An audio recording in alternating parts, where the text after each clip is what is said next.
Guys, this is Josh Black here, and today I wanted to do a little bit of talking about how I feel the best financial ways to get ahead is. So, I think financially, pretty much everyone starts off, pretty much you're getting money from other people, different things like that. Um, and I think the best way to start, if you're at the lowest level, like you have no money, I think the best way to start there would be so let's just say if I had nothing and I was starting completely again, this would be my plan to make, all the way to being rich again. So I would go to whichever country I'm in. So this is if I'm dropped in any random country, you don't give me any money. Literally, you drop me off with zero money in any country. What I would do first is I would go to find out what the main kind of like Craigslist kind of thing in that country is. And I would start getting, all the free things, and I would sell them online. Something like Facebook Marketplace or something like that. Whichever kind of platforms they have in that country as well. So I'd post in those things, all the things I'd get for free, go to the place, get things for free, and then sell those things. And then once I start doing that, I'd probably start like an e-commerce store, so that now that I'm making some money, I also have money just kind of passively coming to me. And this is also if I had no skills. So if you drop me in any country, no money, no skills, I had to learn all this again. So first I would just get free things, do a kind of Craigslist, sell those things in Marketplace. I would also look in Marketplace to find the free things, and then sell them. Then I would have an e-commerce store, so I can start generating money passively. And then from that e-commerce store success, I would start maybe creating a course, something like that, just because I love business. And then from that, I would start investing in stocks. And then, while all this money is accumulating, the cash machine, I would put money into real estate. I'd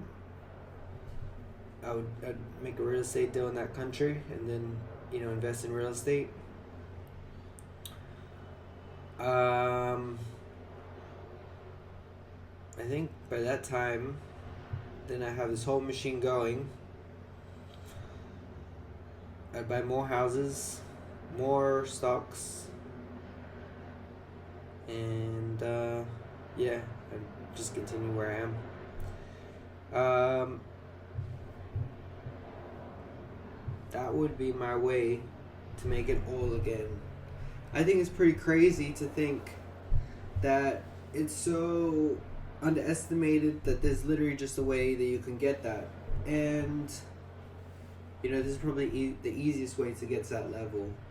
But it's so confused people, because people just don't want to do the work. They know what they have to do, they just don't want to do it. Because it's hard work, and that's the thing. Like, you can probably do like a push-up if I asked you to do a push-up, but if I said do a push-up once a day for 100 days, you would stop maybe by day 20.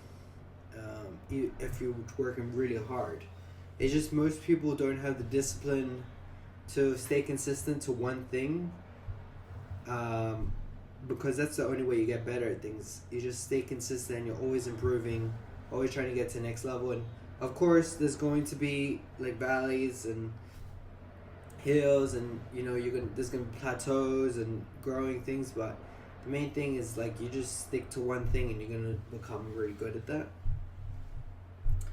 Um, yeah, that's the main thing. Like people, I'm saying like this is a story about myself as well. Like I've been buying these stocks, and I was in this trade for this one stock, but I wanted to get a different stock which is doing better. And basically, I sold that stock. When I tried to buy the next stock, I had to fill in all those papers and things like that. And by the time that I got into the new stock, that other stock had already gone up. The one that I sold out of had keep on going up because it was growing. So yeah, and that's basically the power of just like sticking to one thing. Like you just got to stay in. If you're doing investments, you stay in for a long time. If you're working yourself, you stay in for a long time. I think also I didn't get to really say much about. I've been pretty detailed about other things, and I noticed I haven't really detailed about the stocks and real estate that I would have bought. So I think for the stocks, I would just usually I'd focus on something like an S&P 500, just because it's an index stock, and any index stocks, ETFs. Those are the best stocks in my experience because they're not just singular stocks.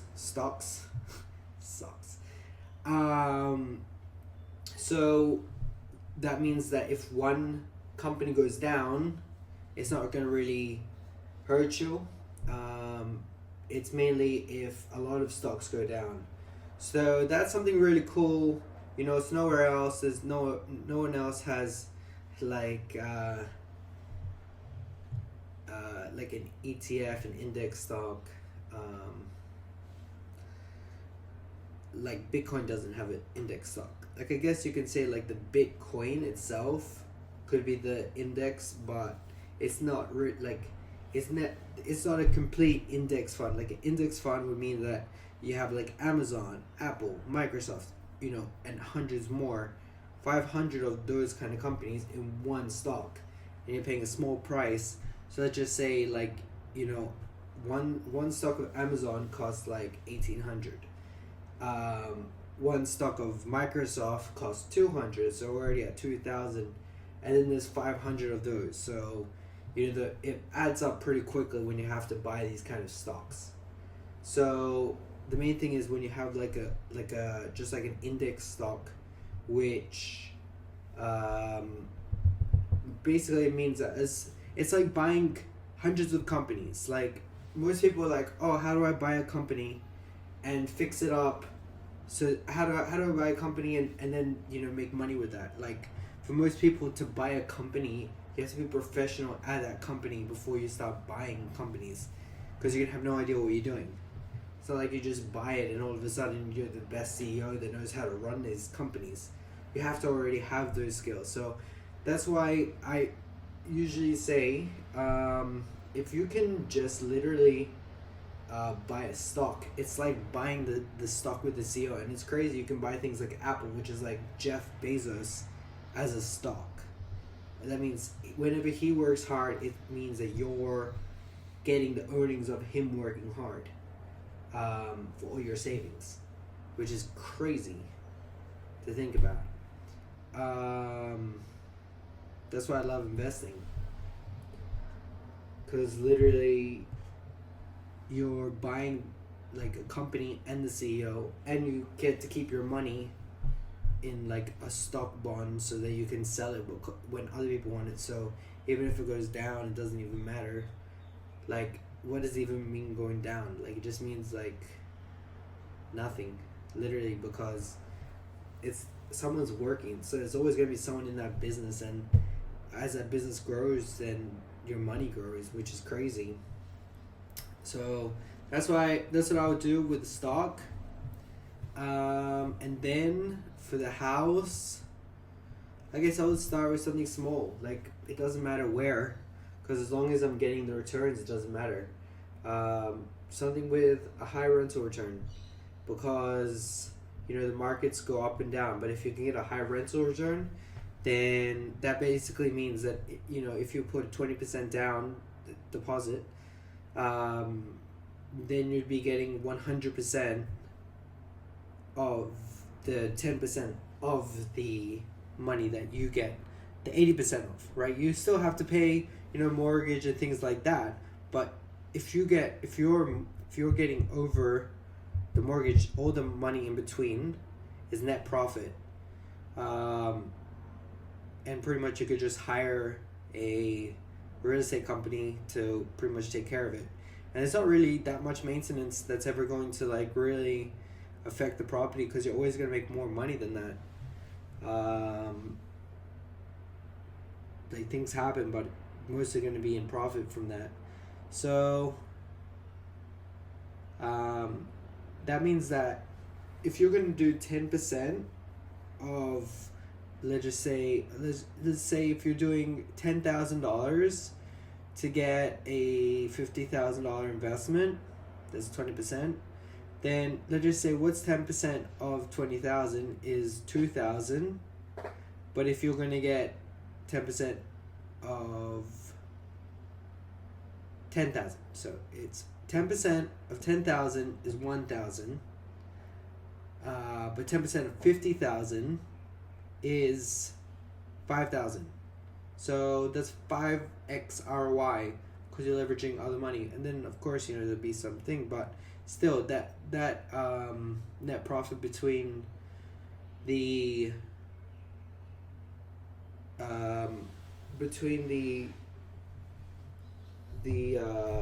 mortgage and the rental returns isn't the main thing. So that's why I would do property as well.